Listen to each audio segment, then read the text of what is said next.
안녕하세요. 체형관리 전문가 테라핀 마스터 이기성입니다.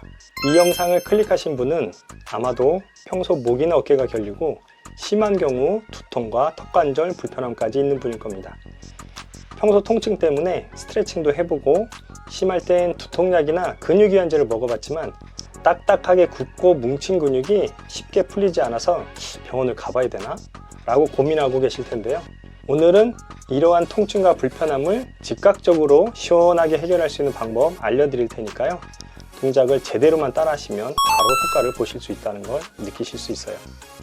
우선 준비물이 하나 있어요. 특별한 건 아니고 집에 굴러다니는 폼롤러 하나 준비해 주시면 풀리지 않았던 근육을 푸는데 좀 더 효과적으로 풀어줄 수 있습니다.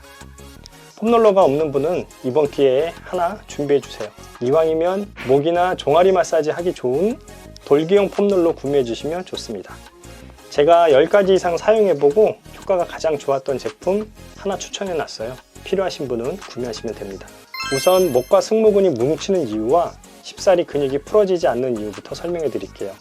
일단 턱관절에 불편함이 있거나 눈이 침침한 분은 경추 1, 2번의 불안정성 때문이거나 경추가 틀어진 경우일 수 있습니다.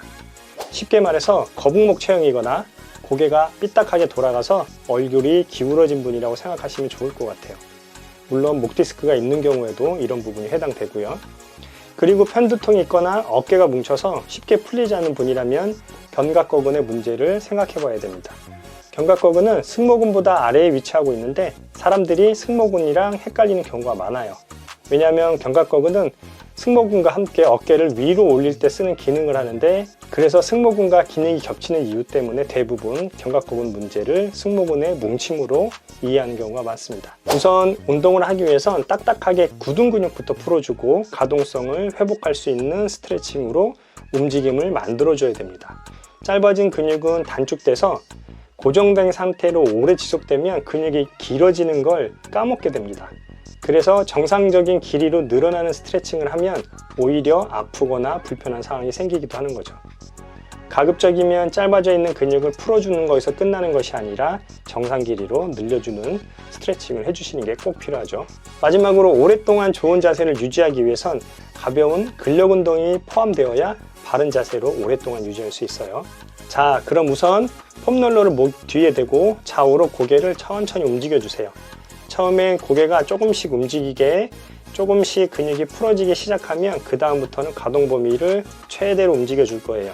그래야 목관절의 가동성이 회복이 됩니다. 어느 정도 움직임이 있고 난 뒤에는 한 손으로 반대쪽 턱 부위를 잡고 검지손가락이 귀 구멍에 들어갈 수 있도록 넣어주시고 고개를 최대한 반대쪽으로 돌려주세요. 이때 위쪽에 있는 근육은 이완이 되고요. 아래쪽에 있는 근육들은 턱 관절 주변에서부터 목 주변에 있는 근육들까지 눌러지면서 마사지가 됩니다. 호흡을 후 뱉어주면서 10에서 15초 정도 머물러 주시면 되고요. 처음엔 통증이 있을 수 있는데 점차적으로 통증이 가라앉는 걸 느끼실 수 있어요. 반대편도 동일한 방법으로 해주시면 되고요. 너무 아프지 않다면 시간을 조금 더 길게 해주셔도 크게 상관없습니다.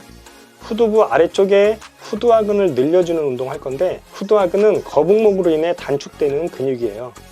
눈이 침침해지고 뒷골이 당기는 원인이 이 근육 때문이기도 하죠. 양손을 깍지 끼고 엄지가 턱 아래로 들어가게 해주세요. 그리고 턱을 손가락 방향으로 당기면서 천천히 호흡을 해주세요. 너무 세게 당기지 마시고요. 턱 아래쪽에 경추를 굴곡할 때 쓰는 굴곡근이 수축하고 후두부 아래쪽에 있는 후두하근이 늘어날 수 있도록 천천히 동작을 해주시면 됩니다. 생소한 동작이기 때문에 처음부터 바로 느낌이 오지는 않는데 후두부 쪽 근육이 늘어나고 턱 아래쪽에 근육이 좀 힘이 빡빡하게 들어가면 제대로 하고 계신 거예요. 이 동작을 두세 번 정도 반복하는데 짧게는 3초, 길어도 10초를 넘지 않게 해주시면 좋을 것 같아요. 이렇게 동작이 끝나고 난 다음엔 양손을 머리 뒤통수 쪽, 뒤통수에서 위쪽으로 대주시고요. 턱을 당긴 상태로 목 뒤쪽에 있는 근육이 늘어날 수 있도록 호흡과 함께 해주세요. 주의할 점은 고개를 너무 당겨서 목 아래쪽이나 목 뒤쪽이 늘어나지 않게 후두부 아래쪽 근육이 잘 늘어날 수 있도록 제한된 동작으로 해주시면 되는데 만약에 이 동작이 너무 어렵다면 패스하고 좀 전에 했던 동작만 하셔도 크게 상관없습니다. 자, 세 번째는 견갑골 스트레칭을 할 건데 한 팔을 위로 들어주시고 반대쪽 방향으로 고개를 돌리고 아래로 숙여주세요. 그리고 반대쪽 손은 머리 뒤통수를 가볍게 당기면서 사선 방향의 머리 뒤쪽 근육이 늘어날 수 있도록 호흡을 후 해주시면서 해주시면 돼요. 자, 마지막으로 소파에서 견갑골 스트레칭과 어깨가 으쓱 올라와 있는 체형인 경우 하부 승모근을 활성화시켜주는 동작을 같이 하는 거예요. 바르게 앉은 상태에서 한쪽 팔을 완전히 펴고 손바닥으로 소파를 꾹 누르듯이 내려주고 좀 전에 했던 견갑골 스트레칭을 동시에 해줍니다. 팔에 힘을 준 상태에서 고개를 반대로 돌리고 턱을 당기고 뒤통수에 손을 대고 천천히 당겨주는 거예요. 시간은 10에서 15초. 짧아도 상관없지만 이 동작을 너무 강하지 않게 가벼운 느낌으로 해주시면 효과가 좋을 거고요. 팔을 아래로 쭉 내리면 하부 승모근이 활성화되기 때문에 어깨가 으쓱 올라와 있는 분들은 이 자세로 체형이 좀 좋아질 수 있어요. 자, 이렇게 해서 가볍게 마사지, 스트레칭, 간단한 근력 운동 해봤습니다. 제대로 아마 이 동작을 하셨다면 바로 즉각적으로 눈이 좀 맑아지고 목이 좀 편해지는 느낌이 들 거예요. 이 동작은 여러 번 반복하시면 딱딱하게 굳어있는 근육들을 좀 풀어주는 데 도움이 되고요. 딱딱하게 근육이 굳었다는 얘기는 체형이 지금 별로 좋지 않다는 얘기입니다. 가급적 바른 체형을 만들기 위해서 좋은 자세 유지하시면 좋을 것 같고요. 오늘 운동이 도움이 되셨다면 좋아요, 구독 눌러주시고 저는 다음번에 조금 더 좋은 내용으로 여러분께 찾아오겠습니다. 그럼 다음 시간에 만나요. 안녕.